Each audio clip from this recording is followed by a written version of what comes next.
Le feu et la chaleur fournissent des moyens d'explication dans les domaines les plus variés, parce qu'ils sont pour nous l'occasion des souvenirs impérissables, d'expériences personnelles simples et décisives. Le feu est ainsi un phénomène privilégié qui peut tout expliquer. Si tout ce qui change lentement s'explique par la vie, tout ce qui change vite s'explique par le feu. En fait, le respect du feu est un respect enseigné, ce n'est pas un respect naturel. Le réflexe qui nous fait retirer le doigt de la flamme d'une bougie ne joue, pour ainsi dire, aucun rôle conscient dans notre connaissance.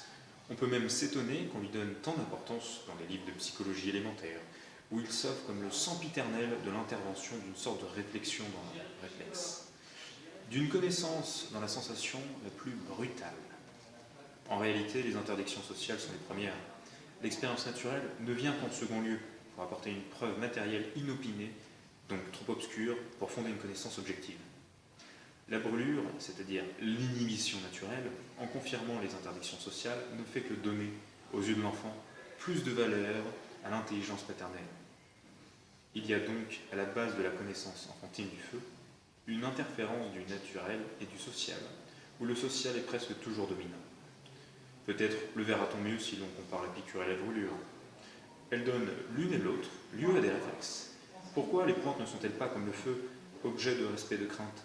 C'est précisément parce que les interdictions sociales concernant les pointes sont de beaucoup plus faibles que les interdictions concernant le feu. Voici alors la véritable base du respect devant la flamme. Si l'enfant approche sa main du feu, son père lui donne un coup de règle sur les doigts. Le feu frappe sans avoir besoin de brûler. Que ce feu soit flamme ou chaleur, lampe ou fourneau, la vigilance des parents est la même. Le feu est donc initialement l'objet d'une interdiction générale, d'où cette conclusion. L'interdiction sociale est notre première connaissance générale sur le feu. Ce qu'on connaît d'abord du feu, c'est qu'on ne doit pas le toucher. Au fur et à mesure que l'enfant grandit, les interdictions se spiritualisent. Le coup de règle est remplacé par la voix courroucée. La voix courroucée par le récit des dangers d'incendie, par les légendes sur le feu du ciel.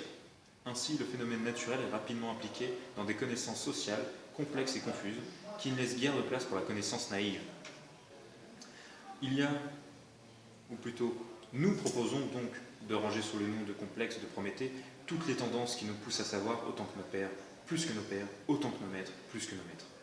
Or, c'est en maniant l'objet, c'est en perfectionnant notre connaissance objective que nous pouvons espérer nous mettre plus clairement au niveau intellectuel, que nous